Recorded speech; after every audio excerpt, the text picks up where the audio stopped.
आता आपण आहोत कन्याकुमारीमध्ये. पाहू शकता हा अथांग महासागर आहे. 3 महासागर एकत्र आलेले आहे. या संबंधी आपल्याला मुरबाडचे महाराष्ट्र राज्य मराठी पत्रकार संघाचे तालुका अध्यक्ष आपले दिलीपजी पवार साहेब. पवार साहेब, आपण याबद्दल काय माहिती सांगू शकता? आपण पाहता हा भारताचं दक्षिणेचं शेवटचं टोक आहे, त्याला कन्याकुमारी म्हणतात. आणि आज आम्ही मुरबाडवरून महाराष्ट्र राज्य मराठी पत्रकार संघटनेचे ठाणे जिल्हा अध्यक्ष शंकरजी करडे, तालुका अध्यक्ष दिलीपजी पवार, मी स्वतः सचिव संजयजी बोरगे आणि आमचे तालुका मीडियाचे अध्यक्ष चंद्रशेखर पोदार असे चौघेजण या ठिकाणी कन्याकुमारीला आपण पाहत असाल. तिथे समोर दिसतंय, पलीकडे एक स्टॅच्यू दिसतो आपल्याला. तो या ठिकाणीचे एक ज्याने म्हणे लेखक होऊन गेले त्या लेखकाचा स्टॅच्यू आहे.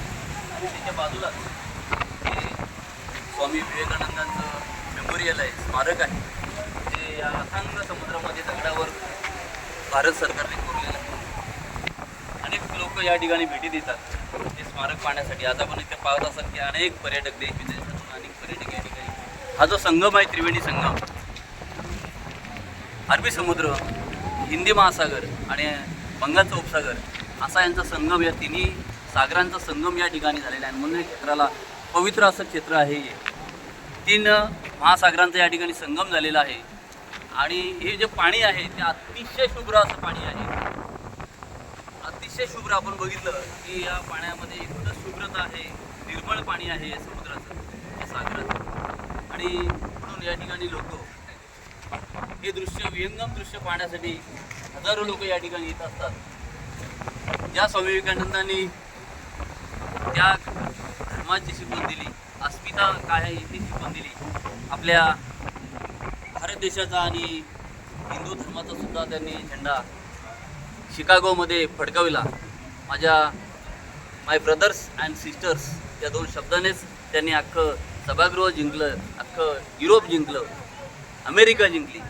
आणि त्या स्वामी विवेकानंदांचं स्मारक या ठिकाणी आज आम्ही पाहण्यासाठी आलो. आम्ही आमचं स्वतःचं असं नशिबान समजतं, भाग्यवान समजतं की आम्हाला हा योग जोडून आला.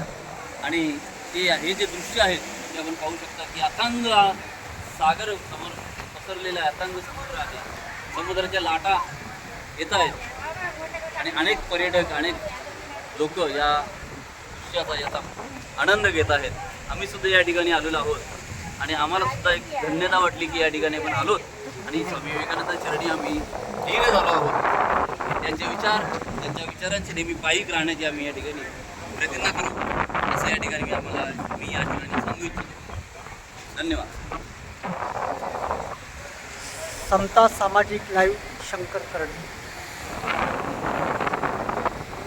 पाहू शकता आपण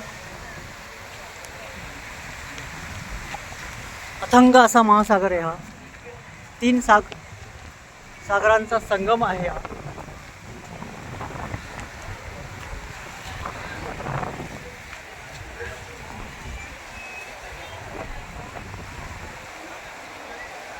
अरबी समुद्र, बंगालची खाडी आणि हिंद महासागर या 3 सागरांचा संगम कन्याकुमारीमध्ये आपल्याला पाहायला मिळत आहे. पाहू शकता आपण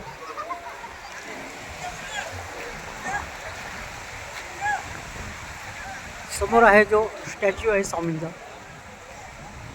आणि कन्याकुमारीमधलं प्रसिद्ध असं ठिकाण आहे. कन्याकुमारीमध्ये बघण्यापेक्षा संपूर्ण भारतामध्ये, जगामध्ये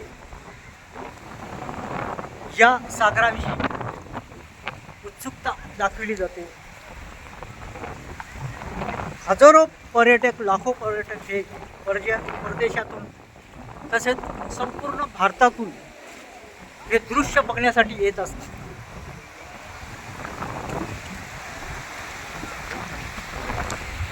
बघू शकता आपण अलग अलग कलर असे 3 पाण्याचे आपल्याला दिसतात.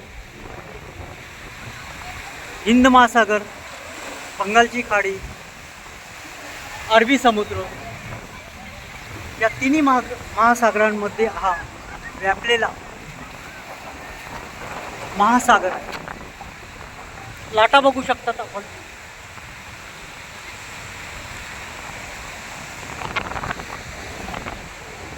समोरच आहे स्वामी विवेकानंदांचं मेमोरियल, रॉक मेमोरियल.